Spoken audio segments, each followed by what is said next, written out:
Sister Mary, and we are continuing to go through the Bible. Today we are reading Exodus chapter 28, verses 1 through 43, Matthew starting in chapter 25 and verse 31 to Matthew chapter 26 to verse 13. Psalm 31 verses 9 through 18, and Proverbs chapter 8 verses 12 and 13. Your brother Aaron, and this is being spoken to Moses and his sons, Nadab, Abihu, Eleazar, and Ithamar, will be set apart from the common people. They will be my priest and will minister to me.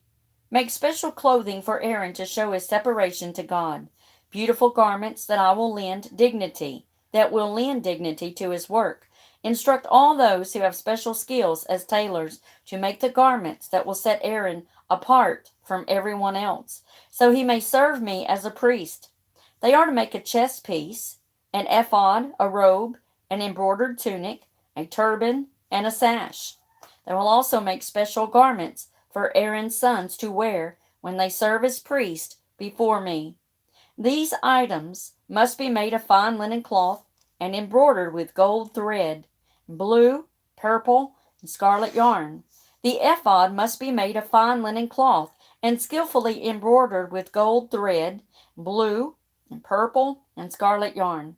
It will consist of 2 pieces, front and back, joined at the shoulders with 2 shoulder pieces, and a sash will be made of the same materials, fine linen cloth embroidered with gold thread and blue, purple, and scarlet yarn. Take 2 onyx stones and engrave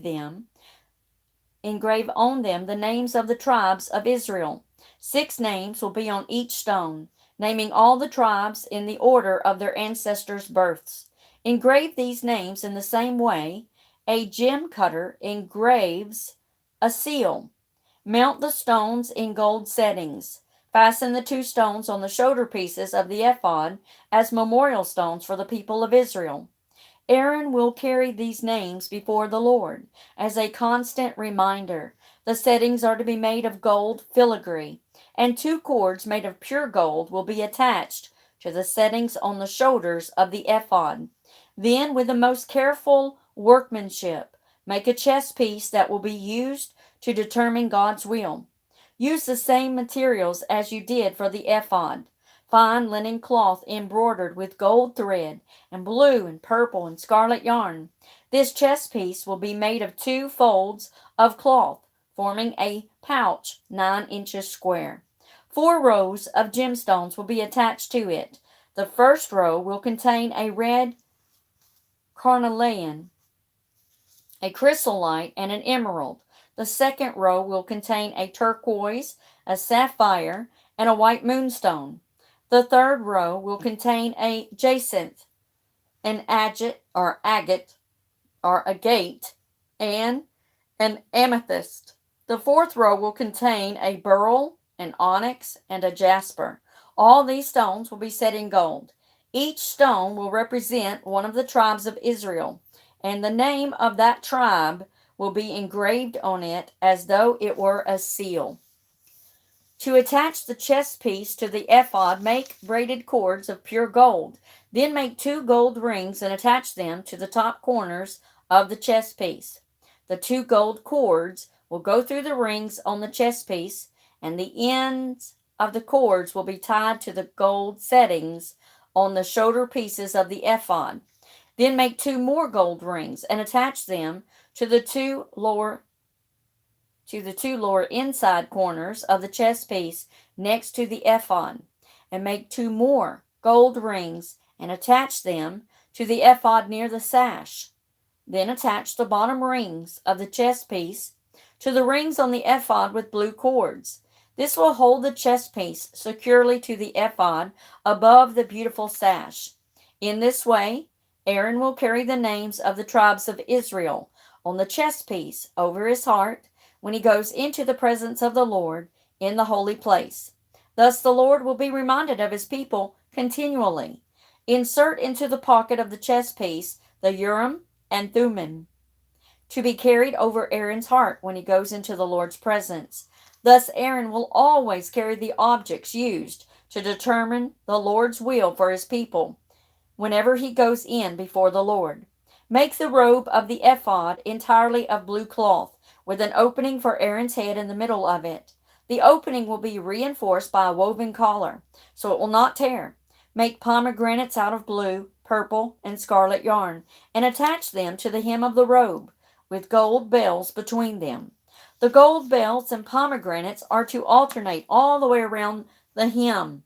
Aaron will wear this robe whenever he enters the holy place to minister to the Lord, and the bells will tinkle as he goes in and out of the Lord's presence. If he wears it, he will not die. Next, make a medallion of pure gold. Using the techniques of an engraver, inscribe it with these words: set apart as holy to the Lord. This medallion will be attached to the front of Aaron's turban by means of a blue cord. Aaron will wear it on his forehead, thus bearing the guilt connected with any errors regarding the sacred offerings of the people of Israel. He must always wear it so the Lord will accept the people. Weave Aaron's patterned tunic from fine linen cloth. Fashion the turban out of his linen as well. Also make him an embroidered sash. Then for Aaron's sons, make tunics, sashes, and headdresses to give them dignity and respect. Clothe Aaron and his sons with these garments, and then anoint and ordain them. Set them apart as holy so they can serve as my priest. Also make linen underclothes for them, to be worn next to their bodies, reaching from waist to thigh. These must be worn whenever Aaron and his sons enter the tabernacle, or approach the altar in the holy place to perform their duties. Thus they will not incur guilt and die. This law is permanent for Aaron and his descendants. Matthew chapter 25, starting in verse 31. But when the Son of Man comes in his glory, and all the angels with him, then he will sit upon his glorious throne. All the nations will be gathered in his presence, and he will separate them as a shepherd separates the sheep from the goats. He will place the sheep at his right hand, and the goats at his left. Then the king will say to those on the right, come, you who are blessed by my Father, inherit the kingdom prepared for you from the foundation of the world. For I was hungry, and you fed me. I was thirsty, and you gave me a drink. I was a stranger, and you invited me into your home. I was naked, and you gave me clothing. I was sick, and you cared for me. I was in prison, and you visited me. Then these righteous ones will reply, Lord, when did we ever see you hungry and feed you, or thirsty and give you something to drink, or a stranger and show you hospitality, or naked and give you clothing? When did we ever see you sick or in prison and visit you? And the king will tell them, I assure you, when you did it to one of the least of these, my brothers and sisters, you were doing it to me. Then the king will turn to those on the left and say, away with you, you cursed ones, into the eternal fire prepared for the devil and his demons. For I was hungry and you didn't feed me. I was thirsty and you didn't give me anything to drink. I was a stranger and you didn't invite me into your home. I was naked and you gave me no clothing. I was sick and in prison and you didn't visit me. Then they will reply, Lord, when did we ever see you hungry or thirsty, or a stranger, or naked, or sick, or in prison, and not help you? And he will answer, I assure you, when you refuse to help the least of these, my brothers and sisters, you are refusing to help me.